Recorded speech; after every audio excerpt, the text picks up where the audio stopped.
I don't know. Orientation is locked. Let me find out. Rotate device back. All right, we'll go back the way we had it. Go vertical. That'll be fine. We'll deal with it. Damn it. Well, we're working through the kinks, you know. Working through the kinks. Let me go to make sure their stream is up and people can see it. They can. Sweet, look at that. We're live. I'll go and I will share this on Facebook, letting everyone know we're live.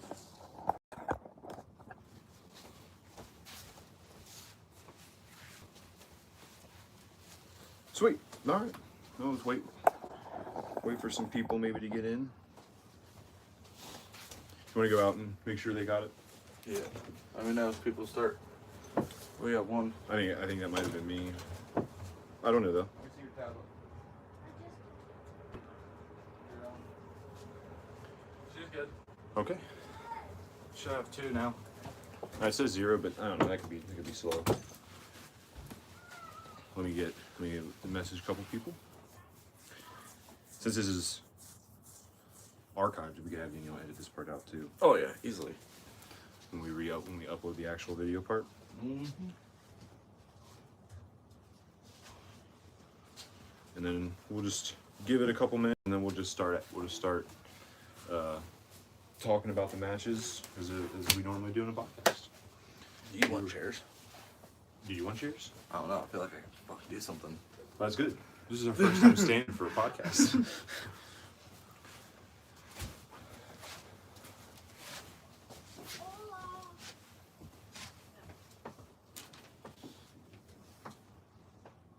Yeah, down at the bottom part, because I wrote them out of order. That's not the right show. That's the right show. You're about to start talking about a show that happened in New Year's Eve.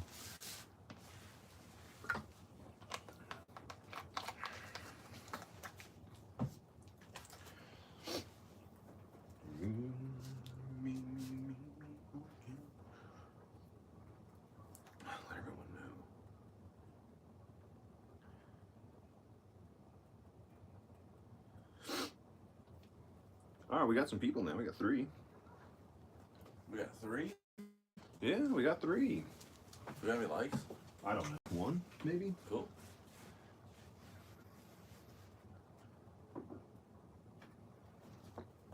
Yeah, we got 1. We just need that waiting music. You know? Alright, we're up to 16 people now. Oh, wow. This is getting serious. It's getting serious now. So are you ready? We'll do this. We'll leave this like you were there. You don't need to know the order. I know the order. So I know the order. We're good.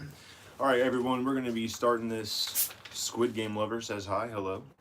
We're going to be talking. We're going to do this like a normal podcast would. So right now we were waiting for some people to get in. We got some people. So now we're going to be doing how we normally would do our podcast opening and everything. And then we'll start just like we would. We'll interact with you guys. So make sure you comment, share with your friends, your family. Make sure everybody's watching.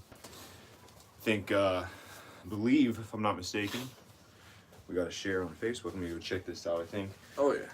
Got at least luck. Sure did. Denim Blevins shared it, so thank you, Denim. Heck yeah. I'm sure you're watching. Thank you for sharing it. We're going to be reviewing Sunman Showdown 2 here in a minute. So whenever we're ready, you know how to start us out. We'll take a quick second.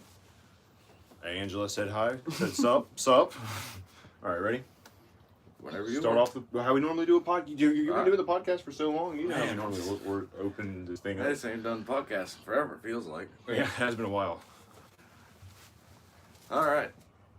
I'm Darren. I'm Derek. And this is the Double D Podcast. You were a little late there, bud. Well, it's been a while since we've done a podcast. Hello, everyone. We're doing a standing podcast. Isn't that crazy?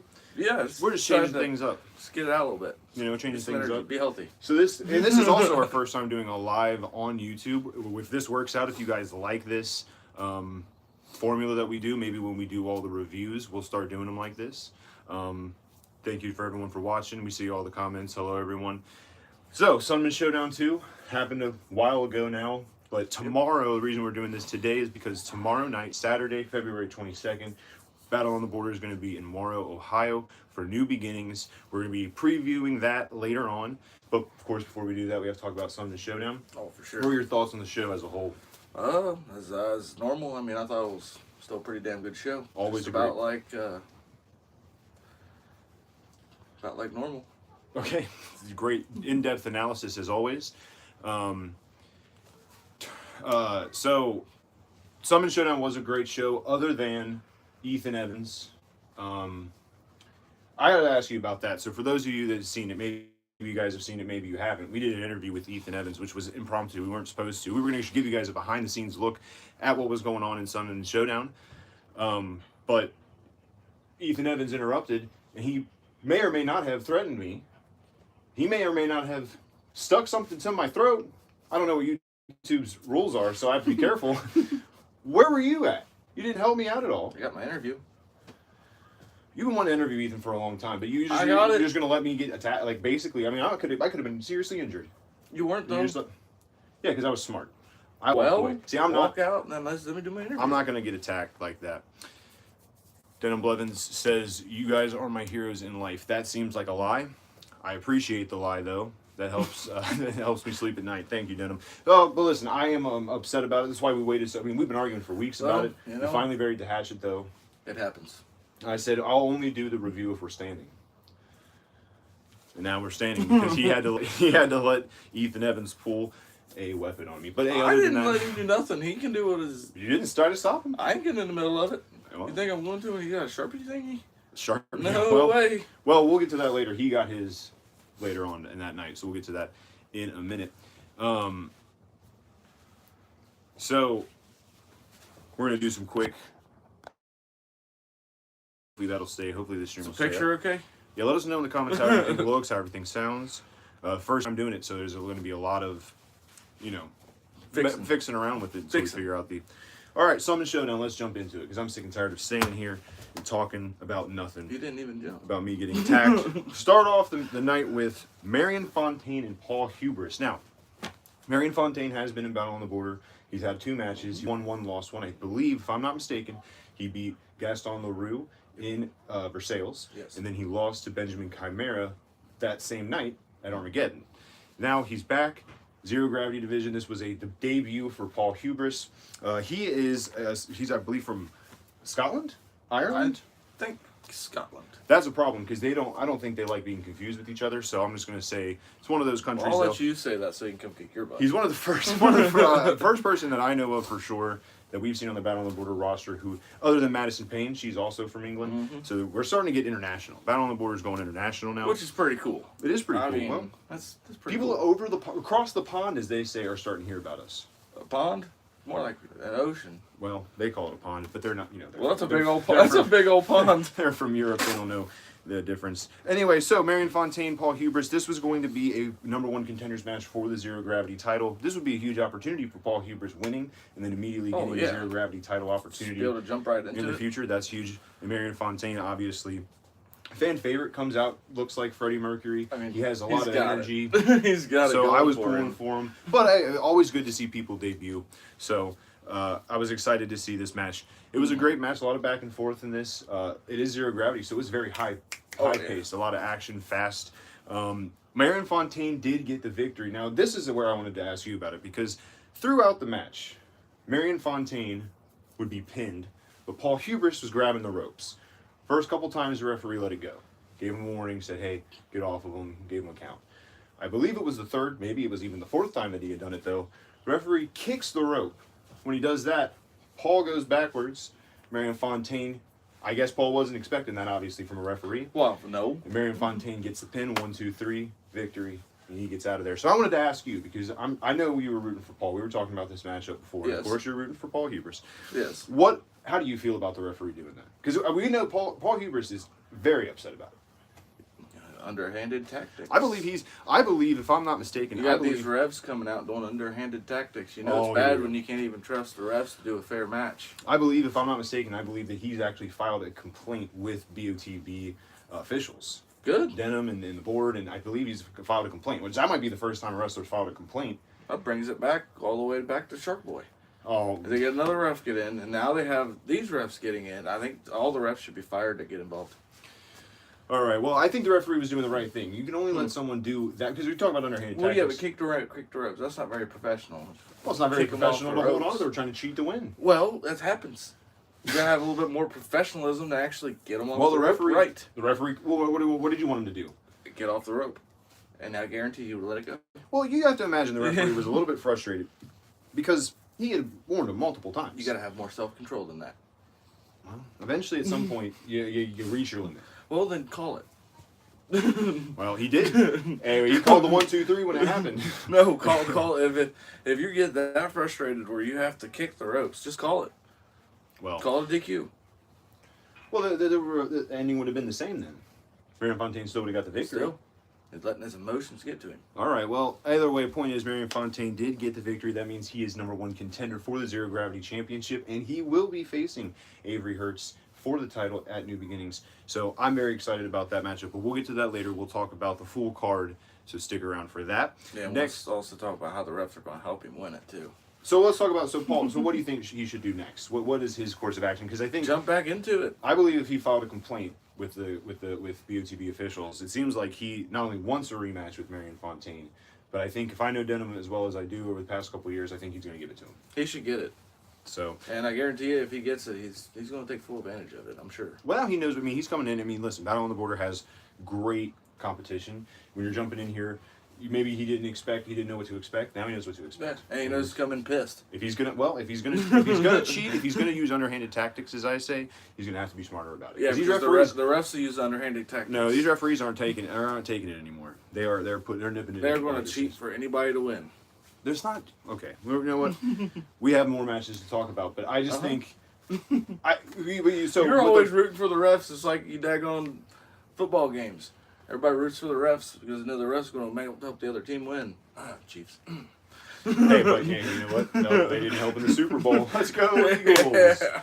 I hate the Eagles, but I hate the Chiefs more. You know I don't like the Chiefs, so I don't care. Hey, listen, now Paul Hubert it was a great debut match for him. I know I'm sure he'll be back. Oh yeah. And if he doesn't, then that means somebody pissed him off. Yeah. I mean, and listen, I mean, I don't know. I mean, he might have some friends from over across the pond that he wants to bring over. Maybe he jumps in tag. Hardcore's open. I mean, listen, Paul's talented enough. He could do anything he wants. So. I'd like to see him in a zero gravity title match. I imagine a rematch is definitely coming against Marion Fontaine at the very least. I would hope so. I mean. And so then for Marion, like I said, we know that he now gets a shot at the Zero Gravity title. Him and Avery would be a great match with each other. Avery has kind of taken a little bit of a turn with his attitude that I'm not a huge fan of. I know you're a huge fan of. I like his new song too. It's good. Yeah. I mean, he's very full of himself. Let's just say that. I mean, I think that's even fair to say. I think even Avery would agree with that. Well, he calls himself the greatest investment. So the greatest investment is going to be facing the greatest semi-professional wrestler. That's what Marion Fontaine calls himself. This is going to be a great match. That's at New Beginnings. We'll talk about that again later.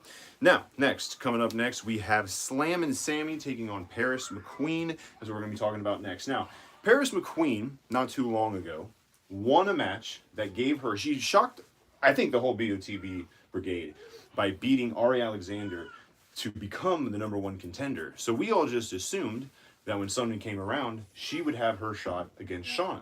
Mm-hmm. However, BOTB officials must have had a different plan. They had a different match in mind. And so instead, Sunman Slammy. And listen, I give a lot of. I know we interviewed Paris McQueen as well. Yep. And I know I gave her a little bit of a hard time about how she wins matches. You did. What I will say though is that she had the option to just ride it out, to just let Sunman Showdown go by, not put her #1 contendership on the line, and just let it go by. But instead, she put her #1 contendership on the line against a newcomer in Sunman Slammy. Sunman Slammy made her debut at New Year's Eve Bash in a Battle Royal, at the infamous now Bobby Fulton Battle Royal. And now she's making her one-on-one debut against Paris McQueen, who's also kind of new to Battle on the Border. So these are two people who are kind of new. I mean, Sunman Slammy's... We're doing this at a daycare, sorry. No, but so Paris McQueen and Slammin' Sammy are two newer wrestlers. Anything could happen in this match, in these matches between these two. So, what did you think of going into? Because I know you're a big fan of Paris McQueen and Brandon Day and that whole group. So, what were you thinking about? I mean, obviously you were rooting for Paris McQueen. Oh, I mean, that's obvious. I was hoping Slammin' Sammy would shock the world. I mean, imagine if Slammin' Sammy comes in on her debut, wins the number one contender's spot? That would be crazy. And, you know, what's crazy, too, is that her birthday was the next day. Talk about the greatest birthday present of all time. I believe, I could be wrong here, but I believe she turned 19. So that would have been a great birthday. I mean, you talk about number one contender, next day, happy birthday. That would be awesome. This was a great matchup. Again, a lot of back and forth. Women's division's really growing in Battle on the Border. It's getting better every single show. It seems like it's always getting better. But unfortunately, Paris McQueen did get the victory. Talboy was out there doing his thing, as always, underhanded tactics between these two. However, it was a good matchup nonetheless. Again, you are an underhanded tactic. Listen, I just call it as I see it. You don't have to like it. I call it as I see it, though. You act like the refs on BOTB. What is that supposed to mean? They're awful. Wow, that's insane. I just want things to happen the right way. You know, I just want things to. I'm sorry, I'm just getting up our stream. I'm seeing double. I just want to get up our streams to make sure everything's going fine over here. Listen, I'm just saying. I said this to Paris and Talboy. I think they're both talented enough. They don't have to do what they're doing to win matches. They could just win matches normally. Why are they doing this? They don't have to, and they're doing it. And what it does is it gives a bad reputation. Supporting each other? There's a difference between supporting each other and then going too far. This is like they're like the Bonnie and Clyde of BOTB. Right. You know, they're just doing what they want. They're giving themselves a bad reputation, and they're putting a larger target on their back when they do that. Can you admit that? Yeah, but we never really discussed that. You can't handle. When these people do all these things with the underhanded tactics and what I call cheating, I can't because you yell at me every time. So that's why I say underhanded tactics. I ain't the only one. The wrestlers yell at you too. When they do that, they put a larger target on their back, not just from the fans, but then from every wrestler in the back too. They can handle it. Well, we'll find out. However, Slam and Sammy, what did you think? So, I mean, yeah, I know you were rooting for Paris McQueen, but Slam and Sammy, I mean, listen, she did impress. The match was good. She almost won a couple times. If it wasn't for, I mean, listen, Paris is very talented. I'm not trying to take away from her victory as well. She is very talented. It's just that every time, that's what it takes. Is like when you win the way that she does, it's like it takes away from your talent. I feel like people look at the end and they say, oh, here's why you won, and they don't even see how talented Paris McQueen actually is. So, however, Slam and Sammy did impress. I'm sure she'll be back. And I guess, like you said, I mean, this is the bad thing about the women's division, though, in Battle on the Border, is that when you do take a loss, it's a long way to the top again. Yep. You have to climb. She's going to have to get some victories under her belt against, you know, who knows? I don't even know who, but she's going to have to get some under her belt, some wins under her belt. Oh, yeah. And that might take a whole calendar year. I mean, you think about all the women that we have on the roster. Unless she just goes challenge crazy. And she could. Same as Sammy is definitely not gone. She will come back stronger. She will fight. And then obviously Paris McQueen keeps her number one contender spot, and she will be facing Shauna Reed for the title. Man, that'd be pretty cool if she took the title over. For some people, it would be. I think it'd be pretty cool. Hey, listen, I mean, Shauna Reed is 3-time women's champion. She is, in my opinion, probably the most talented. And I mean, listen, the roster's talented. Oh, yeah. The women's roster is talented. She's probably the most talented on the roster. This is going to be Paris McQueen. This is going to be a huge fight for Paris McQueen. Oh, for sure. And I hope... She's not going to have an easy road either. And I hope that if Paris McQueen does get a victory against Shauna, it's just the right way. Because I don't want people to use it as an excuse as why they don't like her. Or anything why she does, everybody says she's cheating. Well, it don't matter if she's breathed the wrong direction. No, she's cheating. Well, we'll find out. That's how that works. We'll talk about. Handle it. We'll talk about that match later. As far, or you know, when we preview New Beginnings, we'll talk about that later. Coming up next, we have TJ Fury taking on Avery Hertz. Now, this rivalry goes back a long way. You weren't there when this happened. I wasn't there for that. We never did this review either for Morris Hill, and that was again because you were like, "I'm not there. I'm not doing it." I've had to deal with a lot. This guy is becoming a little bit of a I just said I didn't know what was going on. We're doing the Square Circle Expo now, and all of a sudden he thinks he's a star.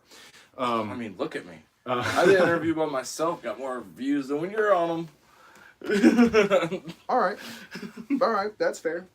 That's fair. I'll just step out. You want to do the review yourself? I'll just step out. Yeah, we might break 100. All right. All right, so next up is TJ Fury and Avery Hertz. This rivalry started in Morris Hill. See, they don't even like you so much. We're only down to 7 people. We've been down to 7 people for a while. It's late. People are going to bed. They got work tomorrow, maybe. It's Saturday. Listen, I don't know. Just be happy we have 7 people. Fair. Those 7 people could be doing anything else, and they're choosing to watch us on a Friday night. That's fair. TJ Fury, Avery Hurts, this rivalry goes back a long ways. In fact, the way that Avery Hurts got the number one contender spot for the zero gravity title, which at the time was held by Justin Xavier, was by beating TJ Fury. Mm-hmm. You weren't there at the time, but David Barnabas Spector came out. Avery Hurts seemed to be influenced by that. He used the briefcase against TJ Fury, hit him with the briefcase. A low blow, I believe, was even used. Maybe it was the low blow and not the briefcase. Either way, point is, there was something. I know for sure that a low blow was used. He got the victory. TJ has been very, very upset since then. He wants to get his hands on Avery Hurts. And it just so happens that Avery Hurts now has the title because Avery Hurts beat Justin Xavier at New Year's Eve Bash. So we go, and I have to say something real quick. You notice he wants to get his hands on everybody.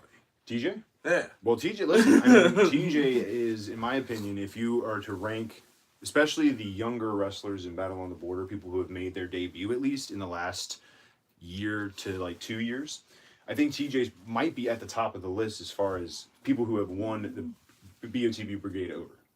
He's quick. I mean, his battles with Ethan Evans, that was legend. That was one of the best parts of 2024. Yeah. I think he's impressive, right? Oh, and yeah. I think it's guaranteed almost, in my opinion, that TJ Fury at some point wins the zero gravity title. But he is young. And Avery Hurts hasn't been wrestling for too much longer when you really think about it. I mean, I don't know how long Avery Hurts has been wrestling, but it's a single-digit number. I believe it's under the number of 5 years. I think it's like 4 years maybe. I can't remember when he TJ's been wrestling 2, maybe 1. I don't even remember when he started with Battle on the Border. We were there. Right. So I mean, that's what I'm saying. Like, the point is both of these guys are younger, newer wrestlers. So, but Avery does have that slight edge over. Mm-hmm. So this was a matchup that had a lot of heat. I mean, these people don't like each other. No. They don't. TJ is very upset with Avery. Avery's very upset with TJ. I mean, I don't think he likes TJ. Which, I mean, why wouldn't you? I mean, TJ's a great guy. Why wouldn't you like him? We've had both of these guys on the podcast too. But these guys don't like each other, so I was very excited for this matchup. And again, high octane offense, a lot of high fly stuff, a lot of quick movements. Mm-hmm. However, Avery Hurts still has a briefcase that he brings down with him all the time. And as much as you like to get on referees, something to carry his stuff in.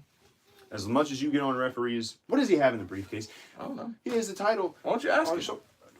If I got too close, if I asked him, maybe he's got stacks of money in there. You don't know. Well, he is the greatest investment of BOTB. He might. But there was a briefcase out there. And of course, and Avery saw the opportunity. He used it against TJ, and he was able to retain his title. And Avery Hurts. I didn't see that. I was in the bathroom. Of course you were. Of course you were. So listen, I've seen the end. I've seen the 1, 2, 3, but that's all I've seen. I mean, that crack of that. I mean, he hit that brief. I mean, that briefcase I think went through TJ Fury. Dang. He wasn't swinging just to like make contact. He was swinging to take the head. He wanted the head in the front row.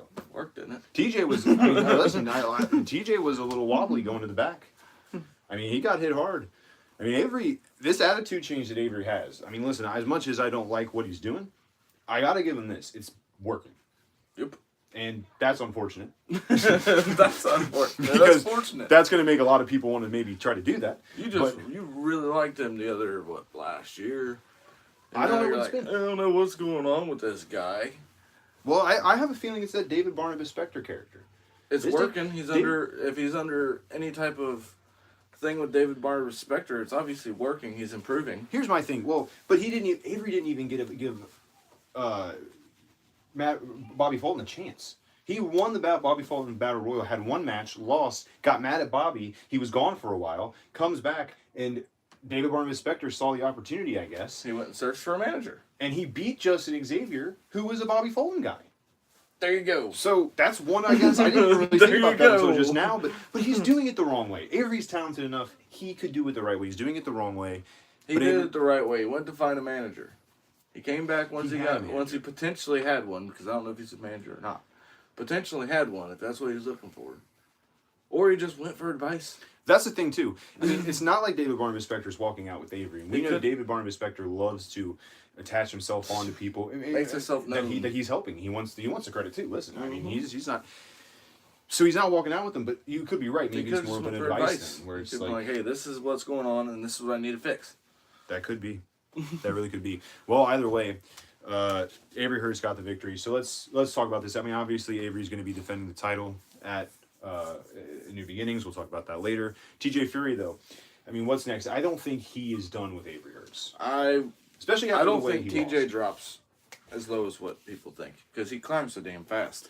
Yeah, and the thing is, like, the zero gravity division is growing, just like the women's division, just like every division in He'll power. probably wait a couple months, and I think he'll go for it again. Yeah, I strongly think because as much crap as I talk about, he don't back down. He won't back down. right. He'll keep going for it if he wants it. I mean, we've seen that with everybody he's called out so far. Ethan Evans, that he will duke it out until Until he gets until he absolutely Yeah.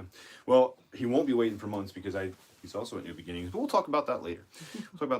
I do agree with you though, even if I didn't know what's happening at New Beginnings, because we are like again tomorrow night, February 22nd, Morrow, Ohio, Morrow Arts Center. Be there, New Beginnings, 6:30 bell time, 6 o'clock doors open. Had to get that in there. Yeah. Even if I didn't know what's happening at New Beginnings, I would have said I agree with you that TJ Fury, even though he did get a loss, I don't think he drops to the bottom. And I think if he loses tomorrow, Now if he loses again, I don't think he'd drop to the bottom either. he might. I don't think he would let. I don't think he would let BOTB management drop him to the bottom. He's going to Because keep they would fighting have until to he wins. keep cutting him down. Right. They have to place him. They got to place the matches and then all that stuff. Yeah. I don't think they would allow him, or I don't think he would allow them to drop him to the bottom. I think he'd just keep taking me, putting me out there. It's Yeah. like, put me out, coach. Well, we'll find out. We'll find out. But yeah, Avery Hurst got the victory. I so. actually forgot about that he was wrestling tomorrow. No, that's fine. I will not be there. Yeah, it's fine. It's fine. It's no big deal. No, it's no big deal. You're right. It's fine. Hey, listen, it's hard. It's hard to keep up with. There's so much going on in life, and then there's so much going on, and sometimes it's easy to forget things that happen, even at shows. Sometimes, listen, you guys, people who've watched us for a long time know. Sometimes we get things wrong. Oh, yeah. It happens. Like Perfect. I watch wrestling outside of BOTB. You have kids and a very busy life. I have a girlfriend now. Like we're very, very busy people, so it's sometimes hard to remember or forget stuff. So hey, it's all right. I wasn't trying to get that in as a dig on you. I was just trying to remind you. Like you said, you won't be there tomorrow. I don't have to freaking get the pizza cutter.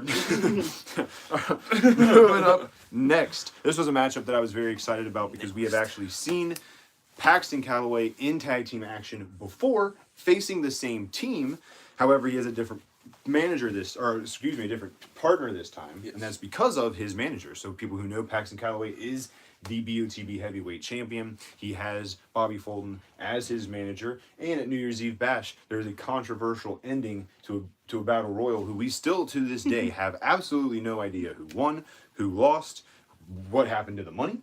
There's $2,500 on the line in that also. Maybe Denham just kept it. I don't know. I mean, there was no clear winner. That's why Denham didn't review the footage. He just kept it. He's like, all right, nobody won. And I'm, of course, talking about Party Mike. Party Mike quickly is becoming one of the most popular people on the roster. It seems like every time he's there, and he's been there quite a few times now, but every time he's there, the crowd reaction gets bigger when he comes out. People love Party Mike, and I see why. Party Mike's infectious. We've had him on the podcast. He's a very good guy, and I really he's getting better in the ring every time we see him, and he's never been bad. Oh, yeah? Who gets the most booze? There's a lot of people who get a lot of booze. And I would say Ethan's one of the most booze. He gets the most booze. But they are going up against The Dungeon, who are the tag team champions. And they get the most booze. They do get a lot of booze. To beat that. And more specifically, it was Kyle Craven, because they have a Freebird rule. I explained what that is to you. The Dungeon consists of 3 people. They're tag team champions. Any version of 2 of the 3. Who the hell's going to be out there? Can be right. So this time it was the Great American Beast and Kyle Craven. These are 2 big. Now listen, Party Mike. I think you could wrestle them. Huh? I think you could wrestle them. Listen, why are you throwing me out there? This thought might be funny. This is because I'm going through wrestling training. You're just going to throw me out to the biggest guys out there? Yeah, I think it'd be funny. I can't wrestle a single person on this roster yet. I got a lot of learning. I think you can handle them. I got a lot of learning Then left. put him in. Hey, let's calm down, everybody. Then put him in. We're trying to review shows, not book future ones. Let's see what he's got. All right. Let's relax now. Let's talk about this matchup. All right. The fun's over. We got to get back serious. Listen, all you're gonna do is you're gonna have one of the dungeons get them all routed up, this, and then you're like, I'll get them. Oh, dude, and then I I'm gonna destroy you. Then I'm gonna show up, and I'm gonna be. All right, let's. You won't even see it coming. No, and what would I do? Have you seen Kyle Craven? Yeah, he's huge. Have you seen the Great American Beast? He's also huge. Or Adam Rorges, who's the other he's member? also huge. Or even Party Mike, Paxton Calloway, all big guys. Fair. You're trying to get me in trouble with them. I'm not challenging anybody. He's doing that, not me. So you talk crap to the guy that's short. You know he's still strong though, right? We're talking about Ethan Evans? Yeah. Well, Ethan He Evans may be a little shorter has than attacked you, me multiple times. but he's still a pretty strong dude. Okay, but Ethan Evans has attacked me multiple times. Mm-hmm. He's in a battle with my girlfriend's He's a father. hardcore wrestler. Are you nuts? He'll pretty freaking... I'm just saying, eventually at some put point... a nail in your head. Eventually at some point, people reach a boiling point. He's getting very close. I mean, he pulled a weapon on me, and he said something about my girlfriend. At some point, eventually... Should have took him out there then. Listen, I had to go... you saw that would have been perfect camera footage. Listen, I went down the train tracks. I started walking down the train tracks. Oh, yeah, I know you disappeared, but shit. I didn't know what you were doing. I had to be smart about it. I figured you were going to your truck to come over and... I have... What are you talking about? I have people... I have people I got to care about. People who care about me. I got to be smart about these decisions I make. But all I'm saying is, before we get back to the match, yes, eventually at some point, Ethan Evans, he's been picking on me a lot for like a year now, basically. It's been a little bit less than a year, but it'll be closer to a year as the year goes on. I've been attacked multiple times. I have a weapon pulled on me. He's battling my girlfriend's father. I can't wait until we can review that one. And my girlfriend's family. Just the whole family. Jeff's son. Jeff's wife. Missy, Austin, Angela. All these people are... Yeah, but we'll get to that later. Anyway, all right, let's just stop now before we get too far off. Party Mike, Paxton Calloway. So, this is an interesting team. Paxton Calloway is usually paired with some interesting people. The last time we saw him in a tag match, he was tagged with Justin Xavier. Yeah, so it's always completely different styles. I mean, Party Mike is, he's a bigger guy. He's quicker, right? He also is very outgoing. He's a party, life of the party. Paxton came out with sunglasses. He came out with sunglasses. Party Mike's rubbing off on Paxton Calloway. And then threw him. Yeah, he came out with the sunglasses on, and he was in a great mood. Yeah, crap. But there's a potential in this matchup that Paxton Calloway could walk away World Heavyweight Champion and Tag Team Champion. That's huge. Has there been, and I don't know, and Den, if you're watching, you can let us know in the comments, but has there ever been a double champion in Battle on the Border where there's been someone who's held two titles at the same time? I don't know. I don't know. So, I mean, that could have been a first. Maybe it wasn't. Either way, it would be impressive. Yeah, that would be pretty impressive. But they have to get through the dungeon. Yeah. And the dungeon's no slouch. Yeah. I mean, there are three big guys, and there's two of them in this matchup. It was a great match. I mean, there was one point where I thought the ring was going to break. I don't remember what happened, who dropped who. Good thing you guys got them chains. I don't know what. I mean, you saw the ring. It bowed out, and it had a ripple effect. It was, these are four big guys going at it. There was a lot of stuff going on. There was a lot of outside, Bobby Fulton being out there. There was a lot of, Bobby was, how Bobby is. He doesn't take trash from nobody. Somebody gets up in his face, he'll run over. Listen, you do that, Bobby will get a hold of you and he'll hit you. Well, it's true though. But he moves fast. He is. I mean, he's saying he don't. That's why I moved up fast off camera. Denim said none simultaneously, so that's what I thought. So that would have been the first. That would have been pretty cool. I would have given that. That would have been pretty cool. But unfortunately, Party Mike and Paxton Calloway did not do that. The dungeon do get the victory. I mean, I don't think we're going to see Party Mike and Paxton Calloway team much more. I mean, you might. But here's the thing. Start telling. You don't know. And that's what I was going to say. Because we know that Paxton Calloway was supposed to have a match against Brandon Day at New Year's Eve Bash. That didn't happen. At some point, you imagine that will. Oh, yeah. That has to happen. Party Mike and Creed Costello's business is not over. They still have to figure out who won. Are they both being managed by Bobby? Or are they a team now? Like, is that going to be Party Mike and Creed? Are they going to be a tag team? Because Bobby seemed like he wanted them to be a tag team. So is that the route they're going to go down? He's got to get them to get along first. They have to get along, and they do not like each other. No, they don't like each other at all. It was funny because they've been tag team before. Mm-hmm. Now they hate each other. It's almost like me and you. Oh, yeah. Tag team for a long time. Sometimes. But then you got to deal with the moron for so damn long. You finally just want to say, fuck out.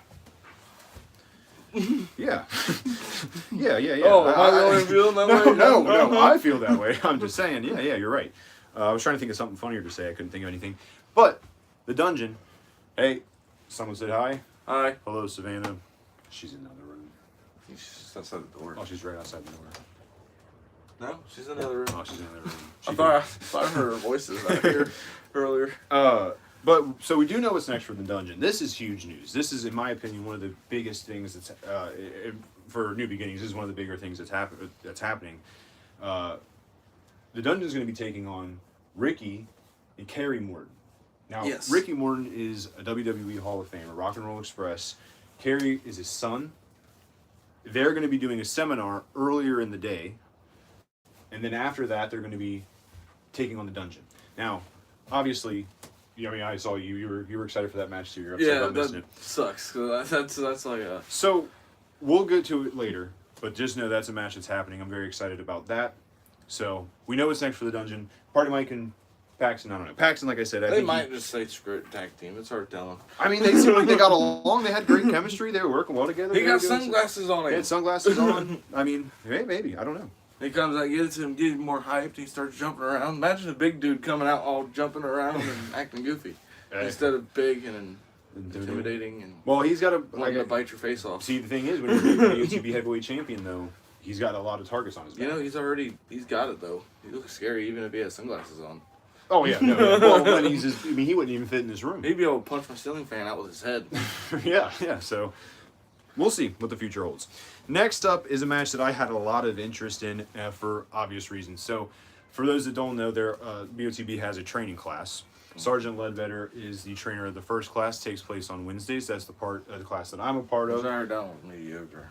No, I'm just kidding. But it was so successful and so many people wanted to sign up for the class that Denham started a second class. Mm-hmm. That class was ran by Benjamin Chimera. So Benjamin Chimera we've seen quite a bit. And Sergeant Ledbetter and Benjamin Chimera, they have quite the rivalry. In fact, they were team captains in the 4-on-4 fans bring the weapons match in Moores Hill. So these guys don't like each other, but they have a lot of respect for each other, which I like. You know, I get a lot of crap. You give me a lot of crap about underhanded tactics, and Benjamin Chimera might use that. However, what I will say is that his approach to the roster, I appreciate. He's willing to work his way up. He's going against Sergeant Ledbetter, who he calls, a territorial legend. He has a lot of respect. I think he honestly does the cheating and the underhanded tactics because the nice way. The respectful That's way. basically what you just He does said. it because he's trying to let you know he's smarter. It's how I feel, right?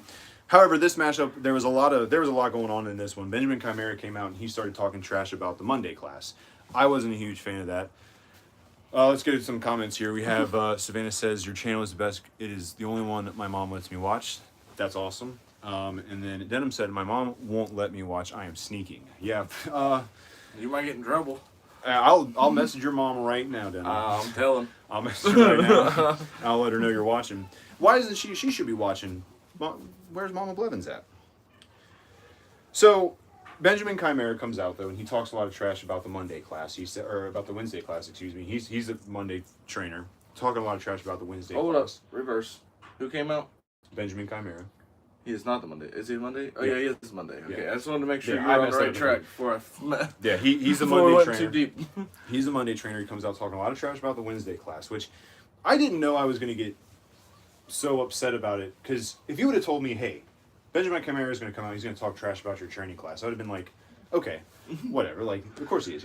But when I'm hearing him do it, I wasn't a huge fan of it. I'm a part of that training class. He was speaking directly to me.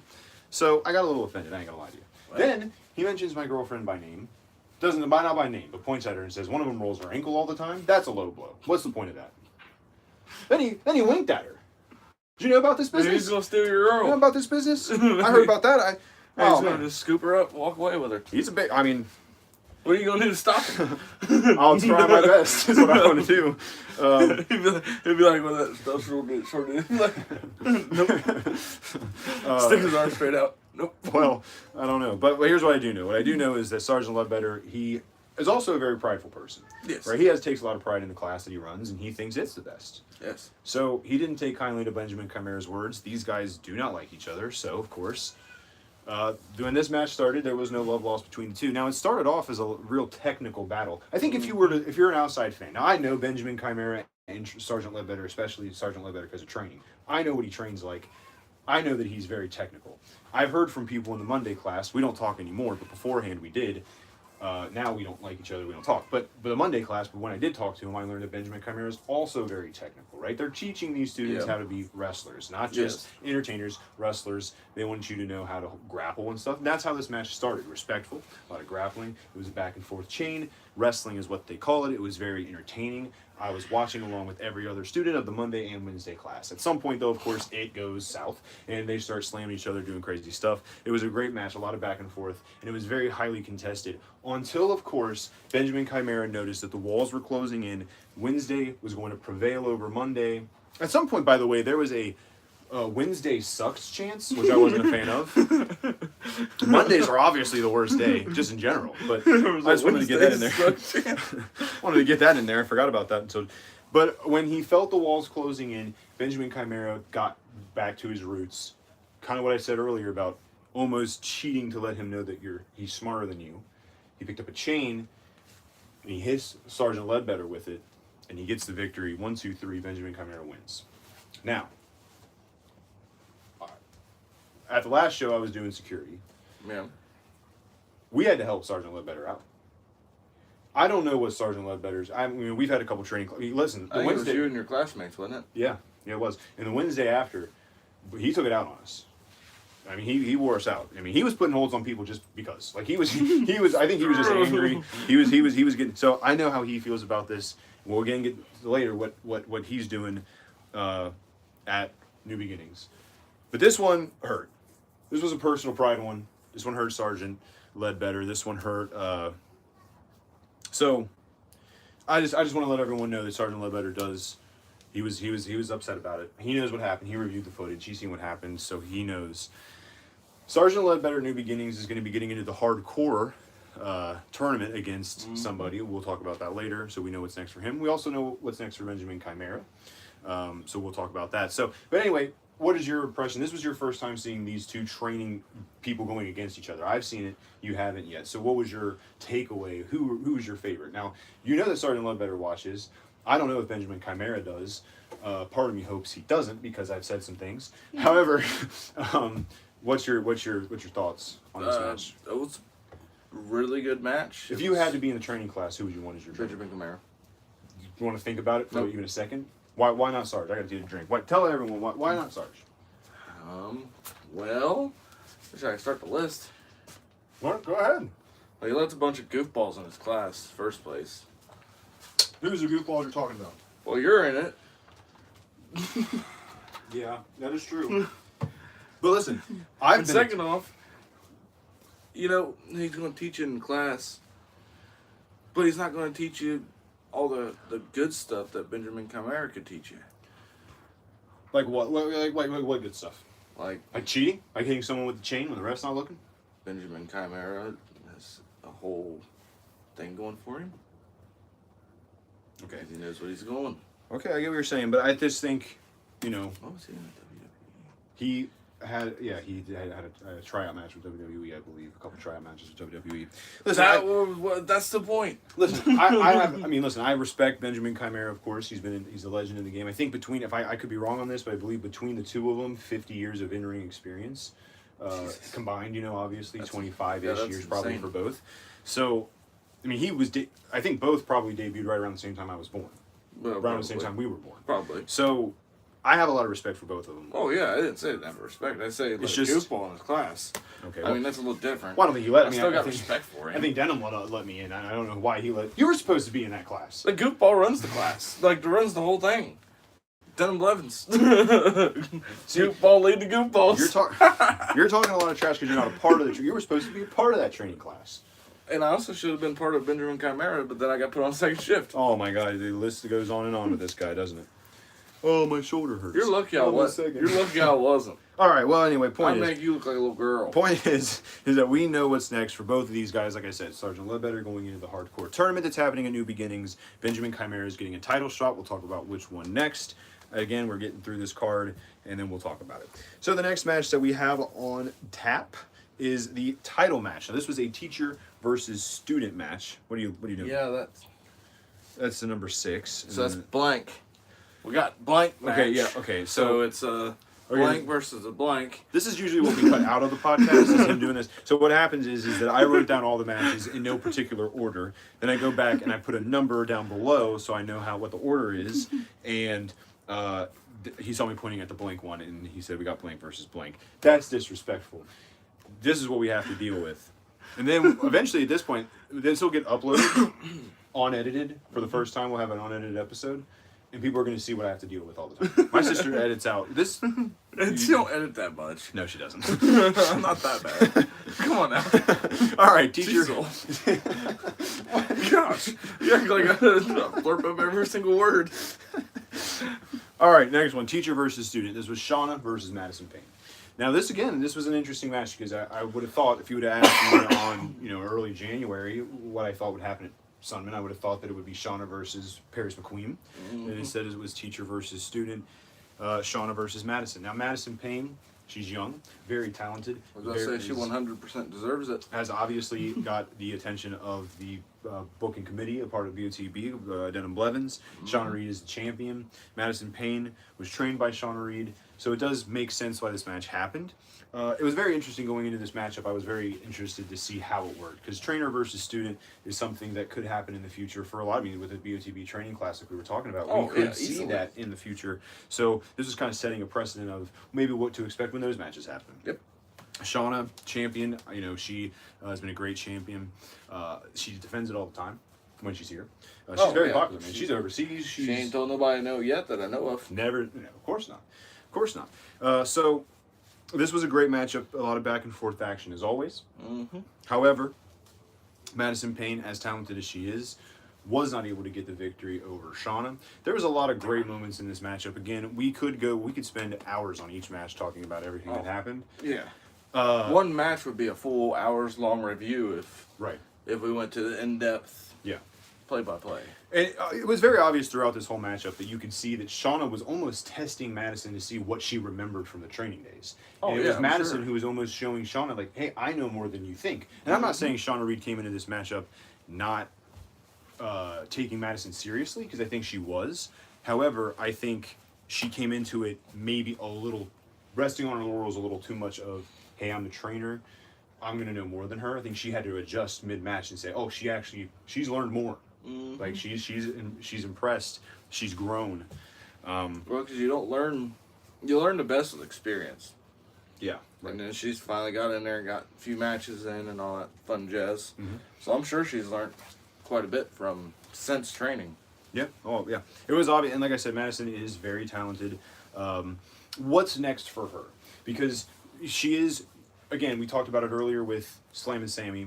You lose, unfortunately, what that means because of the women's division in Battle on the Border. And there are, 2 matches, roughly, it seems like now. I mean, when we started, there was times where there was 0. There was times where I don't even think there was for at least a solid, year. So maybe we had 1 a year. There's more opportunities for women in Battle on the Border as far as getting back. Like, once you lose, you don't have to go all the way back down to the bottom. Yeah. And move up to the top. So again, basically, Madison Payne's just going to have to work her way back up to the top. Which, and, I think it's possible. She's so daggone talented that she could be climbing back in no time. Yeah, she had a match against Ari Alexander and Casey Clay in a 3-way in Moores Hill, and Ari Alexander won. That's how she became the #1 contender at first, and then she lost it to Paris. But Madison Payne might have walked away the real winner there. She was super impressive in that whole match. She's impressed me every time she stepped foot in the ring. And and again, Casey Clay is very talented. Ari Alexander is very talented, but it almost seemed like Madison Payne, I don't know, she impressed a lot of people, and she impressed in this one, but yeah, when you do lose to Shauna, you're going to have to move up, or you work your way back up the rankings. So. Oh yeah, if you're going against Shauna, you're already at the pretty well. Well, I guess you can't say pretty well at the top. She's got the title, so she is the top. Yeah, she is the top. Yeah, what's weird too. So once you get that high and you get knocked back down, you either give up or try harder. Yeah, Madison Payne ain't get gonna up give there. No, she ain't gonna give up. No woman in our women's division is going to give up. No, they are too damn tough. Yeah. So we'll see what happens. We have. And Shauna Reed, we know what's next for her. We'll talk about that. She is defending her title at New Beginnings. We'll talk about that later. So we have our semi-main event. This wasn't a double main event, but I always like calling the second to last match the semi-main, or the co-main. They call it a co-main. Sure. I never understood why that was called co-main. Can we talk about that for a second? We're on live. We can. What the heck is with the There's only one main event. There's no co-mains. You can't have 2 main events. You have 1. Who wrote that rule? It's used in boxing. It's used in UFC. It's used in wrestling. It's used in everything. I just never understood it. You always hear co-main. You're like, it's not a co-main event just because there's a title on the line. It doesn't make it a co-main. There's 1 main event. But I get it. Every match is a main event. I get it. I'm just saying. Our co-main event. It wasn't. That's what I'm calling it. No one else was calling it that. I am. Our co-main event was supposed to be Hooks versus Amos. We know how much these two hate each other. Hooks and Amos hate each other so much because Hooks, remember, he lost the hardcore title to Amos cashing in the golden ticket, which Surge has right now, or maybe he doesn't. I don't really know. We just haven't never figured that out. Just Barn and Spectre have it. Anyway, point is, I think it's past that year, anyways. No, it's coming close. Is it it's coming coming close? up. It's coming up. Oh, so I knew it was either past or coming. It'll be Legends and All Stars, I think, or not Champions. Night Champions. Okay, yeah. So it's coming up. Then. So it's coming up. But anyway, point is that that's how this kind of started between these two. I mean, it happened before that too, but this is the newest iteration of these guys hating each other. Hooks was supposed to take on Amos a couple times. Amos has been accused of ducking and dodging. He held the title. He called it what did he call it? The Pure Championship or something? The Pure Championship title or something like that. Yeah, and then he was gone for so long that Denim had put a stupid sticker on it. Yeah, he did have a sticker on it. He was gone for so long that the title got stripped from him. Jeff King won the title for a while. Jeff King for it. Amos was, he came back during that Morris Hill match that you were not a part of. That was a shocker to me. Couldn't believe he was actually there. Yeah, when I was told he came back, I was like, no way. Right. He had to have just ran back out the door. No way. Listen, it happened again. Hooks was supposed to face Amos, and I don't like Amos. I don't like to say. Listen, I don't like to say because I don't mean Amos is gonna. This is now I think that I can remember the third maybe time that he was supposed to face Hooks and it didn't happen. He ducks every time he's planned, but when he's not planned, he's there. He's there, and that could be a mind game thing. I know it could. We are sitting here and we're saying that is he scared of Hooks? Yes, but it could be one of these things where because Amos he thinks a lot. I think when Hooks finally gets a hold of him, it's gonna hurt him. It's gonna be rough. Yeah, he's gonna finally get all that pent up frustration out. Yeah, and you may see Amos leaving a body bag. Well, he'll be leaving on something. Yeah, so that was supposed. Hooks seems very upset about the situation every time he ducks. Yeah. So, but that was supposed to be the match. But you know how Hooks is. Yeah. Hooks hardcore champion, and as much as Hooks. I mean, Hooks has said some things to me. He threatened to beat me up once. Remember, after he beat Jeff, he said he told Angela that he was going to drag me from behind a sound booth and beat me up. So as long as you don't grab my speaker, you're paying for it. Well, or anything to keep whatever weapons Hooks has in his hands between me, I'm all right. So I'll pay you back. But of course, that was supposed to be the match. That did not. That was supposed to be the match with Amos. That didn't happen. But Hooks, defending champion, he knew somebody right away. This was a huge shocker to me. We haven't seen these guys in a while. They were there. And no one even knew they were there. I mean, we saw them because they were selling merch. Yeah, but we were like, well, maybe they're just here to sell some merch. I mean, that happens. We haven't seen them duke it out yet. We haven't seen, and that's mainly because of one of the two having an injury. We're of course talking about the team of D Trash. They were back. Ron Mathis has been nursing, I believe, an ACL tear or some type of. No, He's been hey, they are. I mean, they might be partiers. Might be. They are. Might be. So Ron Mathis had something on his knee. He's had a knee injury for a while. He's been nursing that. I heard some people say that he would be ready at some point this year, but it'll be a little bit down the line. That'd be awesome. And listen, these two. I mean, I thought for a while that they were going to be the next tag team champions. I was sure of it. So it really sucks seeing Ron get hurt. But sometimes you get a wrench thrown in. But hopefully he can recover and go back to full. It was great seeing him back, though. And even though he was not, of course, he was the one that came out. And everyone was like, well, wait a minute. What the heck is going on There ain't here? no way Ron Mathis is going to take this match. He came in and he even said it. I know what you're thinking. It ain't going to be me, obviously. And then he called out his partner, Bruce Gray, who was the other member of DD Trash. Now, we've seen Ron Mathis wrestle hardcore at BOTB. We haven't seen Bruce Gray wrestle hardcore. Nope. But boy, can he get hardcore. Oh, yeah. Because, of course, when Hooks is there, there's going to be blood. There's going to be weapons. There's going to be chaos. I'll be honest with you guys. I was sitting on the other side of the ring next to Angela the whole time. They were on the opposite side. Ain't you supposed to be working? Huh? I was. I was. Did you hear that? He ain't working. I was. I was making sure that side of the ring was taken care of. I'm sure. Making sure the fans were staying in line. If everybody's scrolling your smartphone. If Angela got out of line, I would have been like, sit down. If Missy was... Oh, yeah, I'm sure. You'd be like, yeah, sit down. That would have been... And she would have been like, no. Get his ass. So, I was working.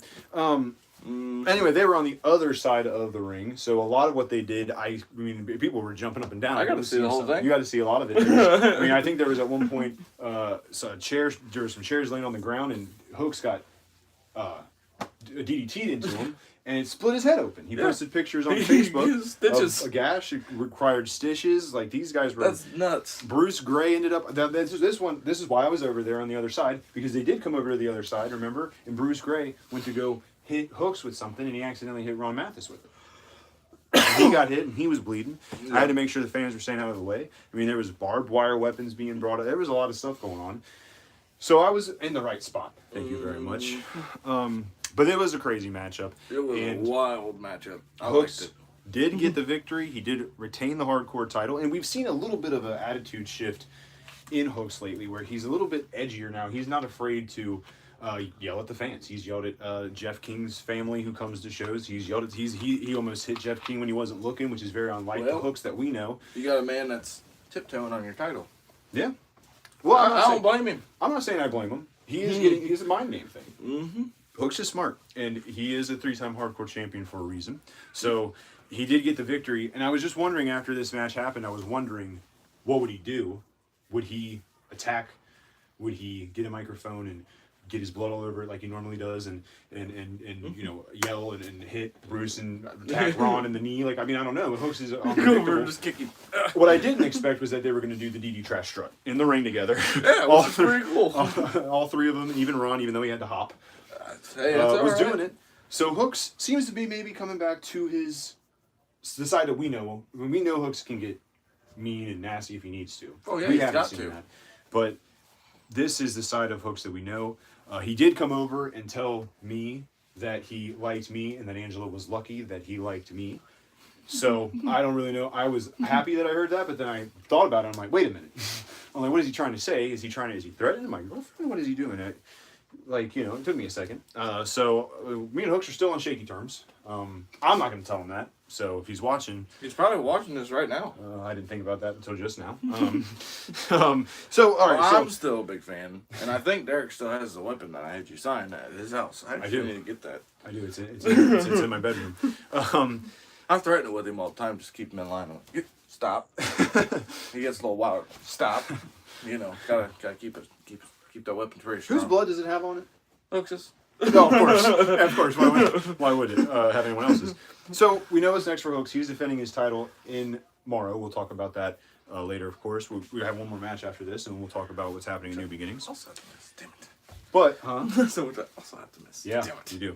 But what's next for Bruce Gray? We don't know what's next for Bruce Gray. I would say we're not sure until his tag team partner gets. I was going to say, the big question is he going to wait until Ron Mathis comes back, get back in the tag team division, go for the dungeon, or whoever will be tag champions at the time? It could be the Mortons.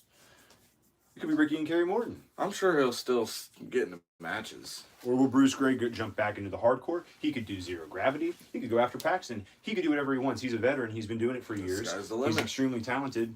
Maybe the hardcore division and going after Hooks wasn't the smartest decision after being away from BOTB for a while. He stuck with it though. But I'll tell you what, he almost won a couple times. I'll say he stuck with it pretty good. He put a gash in his head. Yeah. I mean, Bruce Gray DDT'd him right on the chairs, and so Bruce can get nasty if he needs to. When I seen that picture, I was like, "Holy crap!" Oh, man, listen, this is a little bit of an aside. I'm queasy on the red stuff because you can't see. Yeah. I'm a little queasy on the red stuff. I'm like, oh, scroll. But this is a little bit of an aside from what we normally talk about on the show, but people sometimes will say things about wrestling about it being certain words that we won't use in case people are watching. But what I will say is this. When you see pictures like that, that's not fake. No. He didn't do that to himself on purpose. Who goes and puts a gash in their head? That and everything else that every single person on this ring or on this roster does is it's real. It hurts, and that's proof of it right there. I mean, Hooks could have. I mean, that could have been serious. It could have been way worse. Oh yeah. I'm sure Hooks has had worse. Oh, I'm sure. I'm sure that's not his first stitch. Go around with stitches. No, definitely. I mean, he's not. a hardcore wrestler. He gets weapons literally swung at him. Oh yeah, all the time. Yeah, no, it's definitely not his first.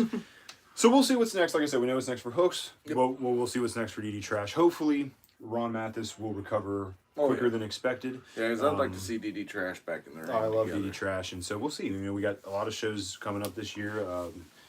supposedly through the grapevine I've heard that so we'll see. Yeah. We'll see what they got. We'll see what they got planned. And but now we'll hit talk the ground running with them. about the main event. The main event. The main event was Jeff King and Ethan Evans. And man, Ethan Evans was a freaking star in that match. So before we talk about the match, hold on, because I know what you're doing. I know what you're doing.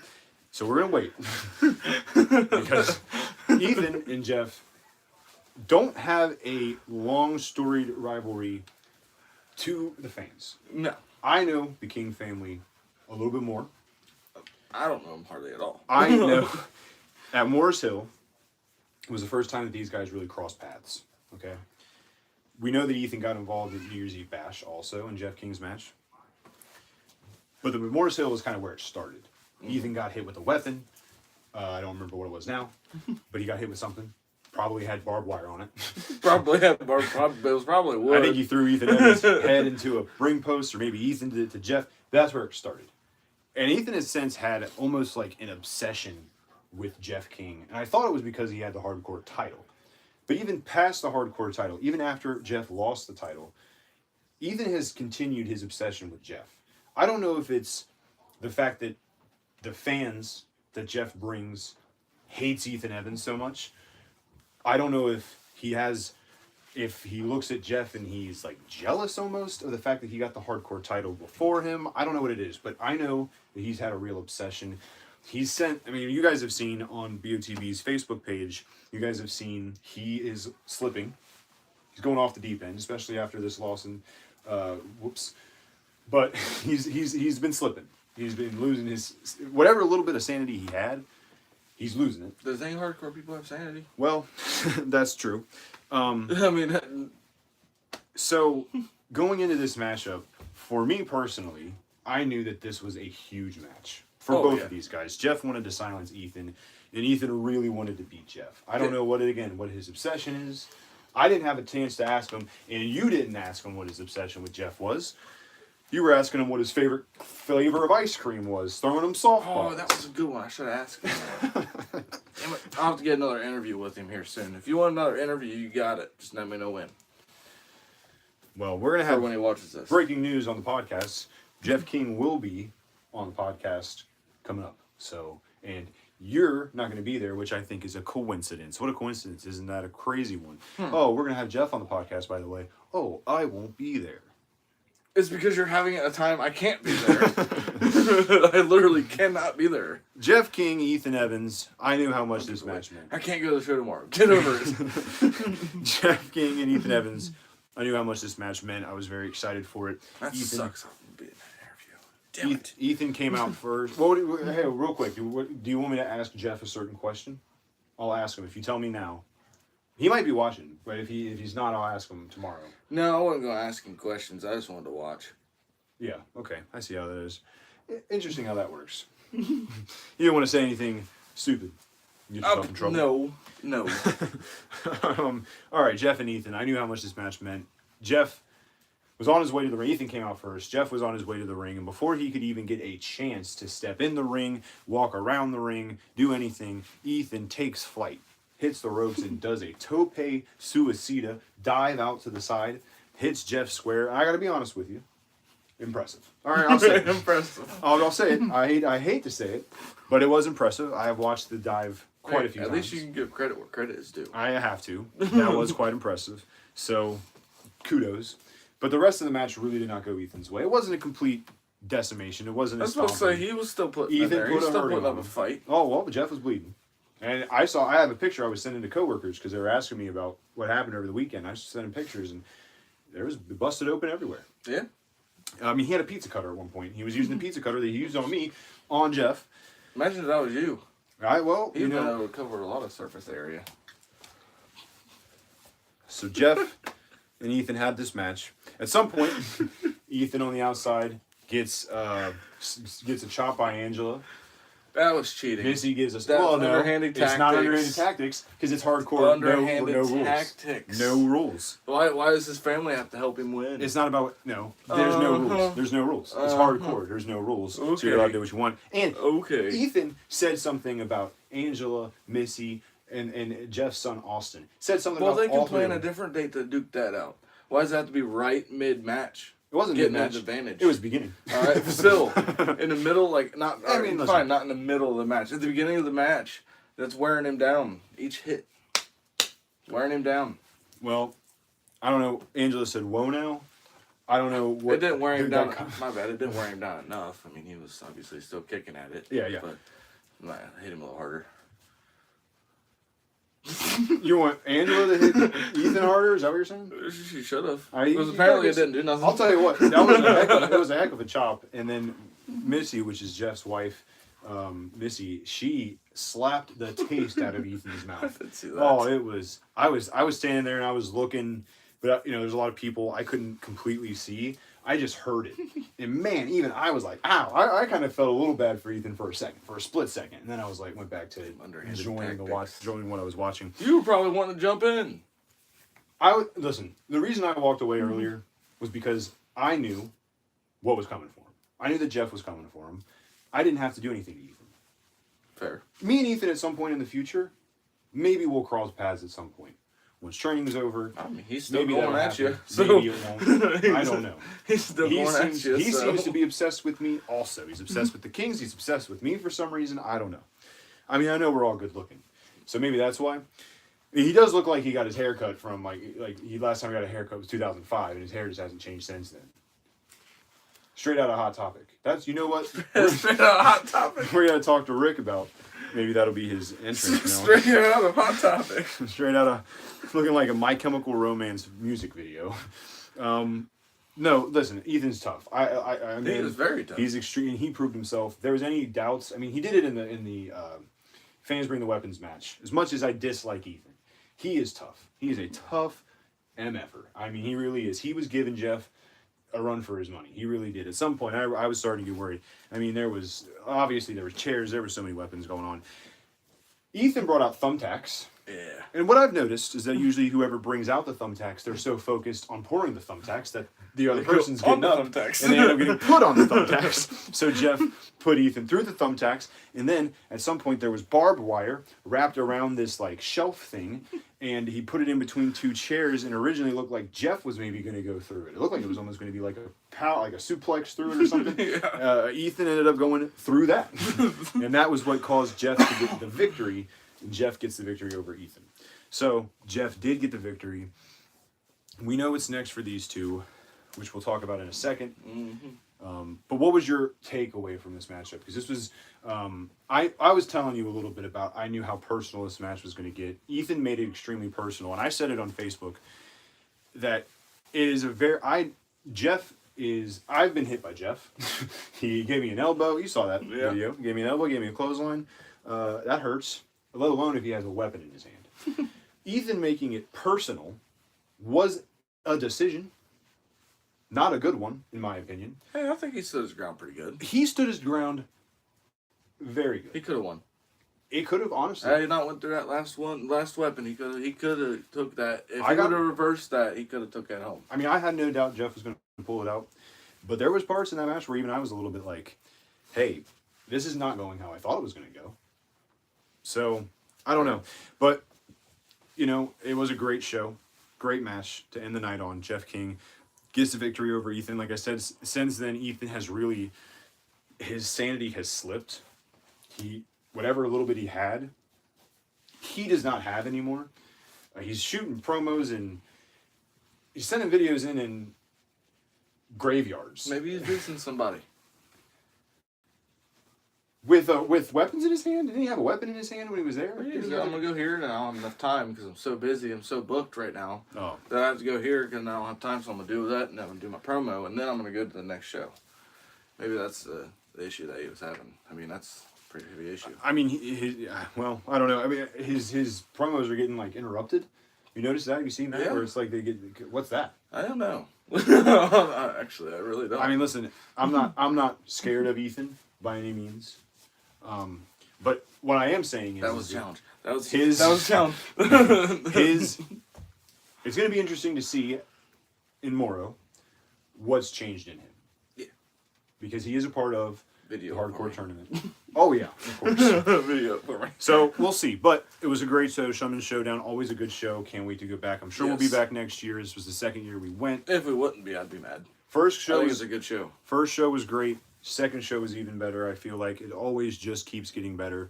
I hope you guys enjoyed it. If you were there, if not, make sure you go. But what we're here to do now is talk about what's going on tomorrow. The day that we're recording this is the 21st, February 22nd. Morrow. February's going quick. Right? It's almost March. February 22nd, Morrow, Ohio, the Morrow Arts Center. We will be back. I think this is for the 4th year. I could be wrong, but I think we've been here for. I think this is our 3rd time. And I think they were there before. They were there before. I think it's. Still, I don't remember how many believe years before that they were there. It's the 4th, maybe the 3rd. I don't know. If you're still watching, put on there how long you guys been there for. I was gonna say I don't know. It might be the 4th time. Either way, point is that this is always one of my favorite shows. There's a hardcore tournament that goes on. You never know what's gonna happen. So give me 1 second while I pull up. Tournaments. I almost said tournament. Tournament. I can't even say it wrong now. Tournament. Yeah, tournament. The hardcore tournaments are pretty good. Oh, look at this. We had people. We were shared on the official Battle on the Border Pro Wrestling page. Hey, look at there. That's cool. We're cool. Hold on. I'm looking up Battle on the Border's Facebook page real quick so I can see what we have coming up in Morrow. So one of the matches that we have in Morrow, February 5th show. Fifth show. So yes. The 5th show. They were there 2 years before we got involved. So we have Paxton Calloway taking on Benjamin Chimera for the BOTB heavyweight title. I know who you're going to root for in this one. And that's going to be a good match. It's going to be great. Paxton Calloway. Who do you think is going to win? Benjamin Chimera. Benjamin Chimera. Yeah. I mean, listen. I mean, it's going to be tough. He's got the know-how. He's obviously got size there too. Mm-hmm. I think it's going to be close, but I think he's going to be able to pull it over. We'll see. I'm obviously going to take Paxton in that one. As much as Benjamin Chimera, he has the experience edge, and he will do whatever it takes to win. Bobby Fulton's going to be on the outside of that ring with Paxton Calloway. He'll keep Benjamin Chimera in check, and also Paxton is 7 foot tall. True. He's got the size advantage. It'll be interesting. I'll tell you what. 4 new beginnings and 1 Armageddon was there. So there you go. 5th show there. This is the 4th new beginning. So I knew there was a 4th new beginnings and then had an Armageddon. So hey. Armageddon. So yeah, that'll be a great matchup though, of course. And I mean, listen, Benjamin Chimera could win. It's very possible. Next, we have in the women's division for the title, champion Shauna Reed taking on Paris McQueen. She's finally getting her match. Paris McQueen's finally getting her match. I will say this. I mean, like I said, I give Paris McQueen a lot of crap on this podcast about cheating and about underhanded tactics and Towboy just in general. But I don't think you like Towboy very much. He seems like a nice guy. Just don't touch his towel. Well, and then you remember you said you were going to buy him new towels, and he was not a fan of that. More. He was not a fan of that. No, it's not. It's not that I'm not a fan of Towboy. It's that I think he is capable of doing better than what he's doing now. I feel like he's being held back by Brandon Day and Paris McQueen. And hey, I said this to their face. I think Paris McQueen and Brandon Day are kind of using him. I think he could be a breakout. Get out of that. Get away from Paris and Brandon Day's mind. Do his own thing. Paris needs to do that as well. But it's not for me to decide what they do. I just call it how I see it. And then I get yelled at by people when I tell them. Fair enough. You'd think I'd learn my lesson, but I don't. Shauna, Paris, who wins? Think there's a new champion? I don't know. I hope there is. You do? Honestly, I have no clue. I mean, listen, I gotta give. I mean, because again, Shauna, the experience edge here. She just beat the trainer, or excuse me, her student. She has been on a roll. She's defended the title multiple times. She's been victorious. Paris could win. It's possible. Paris is very talented. Very possible. Just like with Benjamin Chimera, very talented. Obviously could win. Paris could obviously win. I just think that the experience edge, the crowd is going to get behind Shauna. The crowd's going to get behind Paxton too. I just think that it's more likely than not that Shauna wins. However, if Paris wins, it would be an upset. Don't get me wrong. It would be an upset. But she's be that much of an upset. Well, it would be an upset just because Shauna's as talented as she is. I mean, listen, it's an upset because of the experience difference. Shauna's wrestling overseas. Paris has been wrestling for a year, I think she said, right? 2 years, something like or a year and a half, something like that. So I mean, like, I guess it would be. It would be a huge upset. I think the skill level's still there though. Well, no, she's obviously talented. She wouldn't be wrestling for Battle on the Border if she wasn't. But I'm just saying, Fair. It would be an upset. But hey, we'll see. You won't. I will. Yeah, so you just tell me what happened. If you get a crazy text at around like I don't know what time the match will be, but at any time after 6:30 about, dude, you won't believe what just happened. You'll know what happened. Even though I said you didn't. All right, the next one. Tag titles are on the line. It is the Dungeon. And from this picture, it looks like it'll once again be the American Beast and Kyle Craven taking on the Mortons, Ricky and Carrie. What do you got in this one? I gotta tell you, Ricky Morton, he might be a little bit older than he was. But I wouldn't want to get in a ring with him. And his son is very talented too. You know, wrestles for the NWA. Who's your NWA stars? I wouldn't want to get in the ring with him, but I think the Dungeon's going to take that. This is the first time where I'll honestly say that I think this one is a coin toss. You could tell me that the Mortons would win, and I wouldn't be super surprised. You tell me the Dungeon wins, I wouldn't be super surprised. The Mortons have, with Ricky and Carrie, they have their father-son, obviously. They have a lot of chemistry. Oh, yeah. Ricky's a tag team legend. The Dungeon, though, younger than Ricky, bigger. Young Bucks doing the Buckaroo. Young Bucks doing the Buckaroo. I forgot about that. So this could be a coin toss. I'm gonna coin toss. This could be a coin. I almost said twin toss. That's coin not toss. Right. This could be a coin toss. You could tell me either one, and I'd believe you. So that's my takeaway from it. Fair enough. Then one of the matches in the Brandon Blevins Invitational. This is the hard. I keep looking because I want to get that one more sponsor, and when you get, oh, yeah, and I want to ask Denim a question. Yeah, you're good. Hardcore division Brandon Blevins Invitational. So for those that don't know, the Brandon Blevins Invitational is a hardcore tournament where there are two matches, two qualifying matches. Then the winner meets, and they will go on to face. I believe this is the case this year. They will go on to face the hardcore champion at some point in the future. So. This is a tournament that is done for Denham's brother who passed away. Yep. So this is a big moment for the Blevins family, big moment for BOTB as a community because a lot of people, knew Brandon Blevins and loved him very much. So this is he loved hardcore. So and they got the basketball game. Basketball earlier in the day. They also had the basketball. Which for Jeremy Blevins. Yep. So this is a big night, big day. Oh yeah. It'll be a long one. Gonna be tired. But this matchup is one that I'm very excited about. Ethan Evans and Sergeant Ledbetter are the first qualifying match. Who wins? I don't even know how that one got thrown together. Well, I'll tell you how it started. I'll tell you. Because Ethan Evans got involved in that hardcore match against Jeff and Hooks. Remember, Sergeant Ledbetter super kicked Ethan Evans off and I don't think Ethan forgot about that. Yeah, well, that's how it goes. As much as I hate to say it, actually, I actually love to say it. I think Ethan Evans is going to take that on home. Well, I obviously don't. Period. I hope Sergeant Ledbetter puts Ethan in his place yet again. I might be a little biased. A little? But, well, listen, Ethan's attacked me multiple times. What am I going to say? Oh, the guy who's attacked me multiple times, who talks trash about my girlfriend and her family. Yeah, let me go ahead and root for that guy? Yeah. No, I don't think so. So I'm rooting for Sergeant Ledbetter in this one. Eventually. But hey, I mean, listen, I would not. If I was Ethan, I wouldn't want to get in that ring with Sergeant Ledbetter. Oh, I wouldn't either. I'll tell you that right now. He's got some kahunas to get in the ring with Ledbetter. Yeah, well, and Ethan is tough. I will say that again. One thing I will give him is he is tough. However, I think Sergeant Ledbetter will pull this one out. At least I hope so. Because then we're gonna, if he does, then we're gonna have to listen to him talk. I just don't want to listen to him anymore. I really don't. I will throw a house party if you beat him. Beat him. Then next on the, I was scrolling through. Next we have the second of the semi-final matches. Pause. Hold on, before you don't show them, I gotta say what the match is first. Damn it! All right, go ahead. Second of the semifinal, or I guess it would be considered semifinal matches. The qualifying matches is what I'll call them. Will be Jeff King taking on Deacon Sherman. Of course, Jeff King, former hardcore champion, has been absolutely dominant. He's lost a match, but he's been dominant. He's been one of the fastest growing. I would consider him a star, in the crowd loves him. Taking on the newcomer Deacon Sherman. Deacon Sherman making his debut in Battle on the Border in the hardcore division against Jeff King. Even if it's not Jeff King, you have Ethan Evans, who's we know is tough, and we know Sergeant Ledbetter's tough. Yep. Deacon's getting thrown into the strong or the deep end of the pool. That's what I was looking for. The strong end of the pool. Strong end of the pool. Getting thrown into the deep end of the pool here. So, what do you think? Who do you got in this one, Jeff or Deacon? I don't know the other guy very well. Right. This is our first time seeing Deacon. So I'm going to go with Jeff. And Deacon, I do believe, has some type of, I don't know how they're related or in what way.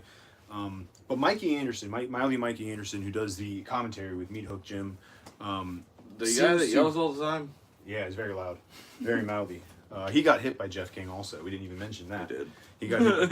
He got up in Austin's face. He got up in Jeff King's son's face, and Jeff saw that and, hit him. That shut him up. Didn't hear him talking much after that. But anyway, I do believe that Mikey knows Deacon in some way, and I don't know if maybe that might play into it. I mean, I don't know. I don't think Mikey is going to get back involved in that match after getting hit by Jeff. I'll tell you what, he would be not smart if he did. But hey, he does yell a lot. So go ahead and say what you were going to say. All right. Look at this closely. It's going to be backwards for them, I believe. Shoot. Well, anyways, it says double DD podcast. We only got one D. I think it's a double D podcast. I think it looks fine. You were the one that hold on. We'll show that later. I think on here it says it's got one D. Also. I think it looks cool. I told you. There'd be 4 Ds. They'd be double D. Double DD podcast. It'd be double D. Well, I think it's just double. I think it looks cool. This is double D podcast. Not Listen, double D podcast. You make it. You know what? Double. You D make. podcast. You make the double D podcast. You make a. The double 2D podcast is basically what that says. Someone said, someone else made that he lives in Kansas City. You're going to fly out there and tell him you don't like it? I like it. I think it looks fine. And you make a graphic if you hate it so much, and you send it to Denham. You can put it on the flyers then. The double 2D. All right, next up, we talked about this earlier a little bit. We do have Marion Fontaine taking on Avery Hertz for the Zero Gravity title. Who do you think takes this one? What'd you say? What? Are you here? Are you listening? I have blacked out. We're almost there. We're almost at the end. I was zooting. I was trying to read the comments. Oh. I didn't even hear what the hell you said. Marion Fontaine takes on Avery Hertz for the Zero Gravity title. Who takes this one? Avery Hertz. Yeah, of course. Listen, Avery Hertz is very talented. I don't like his attitude change. However, I don't mean he can't go out and kick his butt. It is working for him, and ultimately, I just think, Marion Fontaine, though, will have the crowd behind him. If he keeps his head on a swivel, keeps track of where that briefcase is at, where the title is at, whatever it may be, I think that'll fare well for him. Before we go, we'll talk about so you think that Ethan's going to win? Mm-hmm. And then it would be Ethan and Jeff in the finals. Yes. For the Brandon, because that's how it works. Who wins? Who wins the Brandon Blevins Invitational? Well, they have a double, so Ethan's already went against him once. He'll have an idea of how to go about it. So he could win, or Jeff could win. So one of them's going to take it home, obviously. Oh, great analysis from Nick. When they get one of them's going to win. Did you guys know that? Together, it's hard to call. It is hard. I will say Ethan is going to be coming back with a vengeance. I do believe Ethan's going to be very. Listen, obviously, I'm picking. He'll learn from his. He'll obviously learn from his first mistake. So obviously, he could win if he really wanted, really not wanted to, but really paid attention to what he did wrong in that match. Yeah. And take it to this match and use that with it not being from a month difference. Yeah. Or a few weeks. Yeah. Short turnaround. Yeah. So I mean, it's hard telling. If it does come down to that, I do believe it would be a coin toss again of who wins. I obviously don't have it that way. I think it'll be Jeff and Sergeant Ledbetter in the finals. Listen, who do you think would win out of them two? That's gonna be a tough. I mean, if it comes down to Sergeant and Jeff, I mean that's that's a tough one for me because listen, I know Jeff very well. Your teacher's gonna work your ass off. Sarge is my trainer, him. So it's like, if I pick Sarge, if I don't pick Sarge, what is he gonna do in training on Wednesday? You get your girlfriend's dad to beat your butt, or Sergeant Ledbetter. Sergeant Ledbetter, your trainer to beat your butt. Tell you this: if it comes down to Sarge and Jeff, I hope they both just have fun. I hope they just have fun. I hope they both. I hope they have a blast. If that's the case, I'm obviously picking Jeff. I think Jeff is a former hardcore champion. I think he's extremely tough, and he's not going to stop until he gets that hardcore title back. He's determined. He wants to win. So if it does come down to Jeff in the finals against anybody, whether it's Ethan or Deacon, if it's Ethan or Sarge, it doesn't matter which one. Jeff all the way.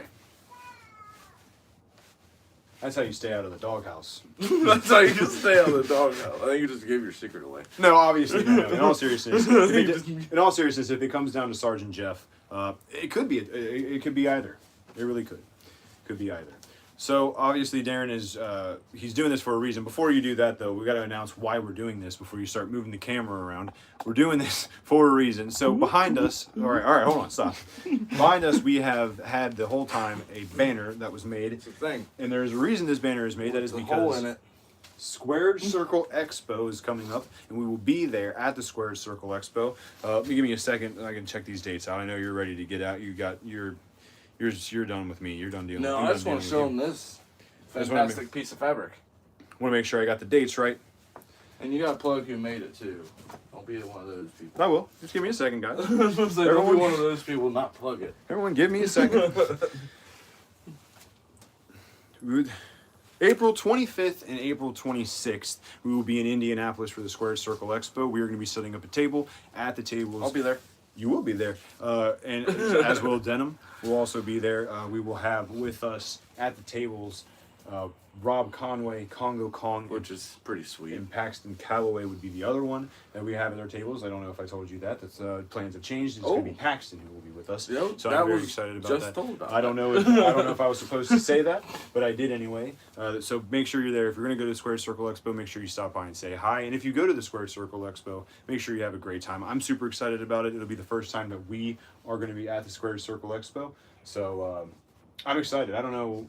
Should be a lot of fun. I don't know what you're excited about the most. I'm excited to meet everybody there. I Just hope to be there. I hope our podcast. It's such a big event. I hope our podcast grows. You know, I hope everybody gets excited about it and sees us. We want to show them the banner. So we got this banner. Yes. Sorry. And then while you do that, I'll plug who made it. So you go ahead and show everybody our sweet banner. So we're going to do it like this. Oh, wait, it's yelling He at me. doesn't know what he's doing. It's yelling at me. Hold on, let me fix it. There we go. We'll do it like this. So all over here. Check out. I guess I go farther away from it. Yeah, he doesn't know what he's doing. He said. Check out that banner. That thing is pretty cool. That's right. It was made by Thomas Williams, who runs War. So huge shout out to him for that. Hooked us up. So there, what, War Wrestling it is? Yeah. So if you need a banner, you know who to call. He does a very, very nice job. And Thomas Williams with War Wrestling made that for us. Huge shout out to him. He got us. We got this banner up. Wow, we got it. How long ago did we get it? A month ago, maybe. I think. Yeah. It was a quick process. It was like we messaged him, and then like a week later, he was like, "We got you." And we got it. And he did it. And I mean, it's a change up. Obviously, if you've seen our profile picture actually on here, it's obviously different. So this is what our new logo is going to be. Also, this was the unveiling of our new logo. So that's kind of what we're rebranding our logo, and well. It's kind of cool. Yeah, I'm very excited about it. I'm very excited. And, yeah, so huge shout out to him. Like I said, I'm so excited about Square Circle Expo. Great time. And this will be our new background. Obviously, we won't do all of these standing up. We did this time just to try to change it up. Maybe when we do the lives. Yeah, we ain't standing at every single one of them. I just wanted to try and get as much of this thing. Because they don't look on camera, but it's freaking huge. Yeah. So like it's easily a 15-foot banner. 12 foot. Yeah. Something like that. It's huge. I don't remember the dimensions. But yeah, so very excited about it. Anything else you want to say? So Morrow, Ohio, be there February 22nd. Yep, that's about it. About it. Yeah. Make sure you like, comment, and subscribe. If you guys liked the live, let us know. There will be a video version of this live up at some point. I don't know when. Tomorrow, maybe. I don't know. Whenever. When you want to know. It doesn't really matter when it's up now. We did this live because we had to get it in before the 22nd. So if you guys like the lives, maybe we'll do this going forward with reviews, where we do reviews live from now on, if it's something that you guys enjoyed. But make sure you like, comment, subscribe, share with your friends and family, and make sure you come back. We'll be back with a review. We got a couple interviews coming up. We said one earlier. Jeff King will be interviewed. We'll get that.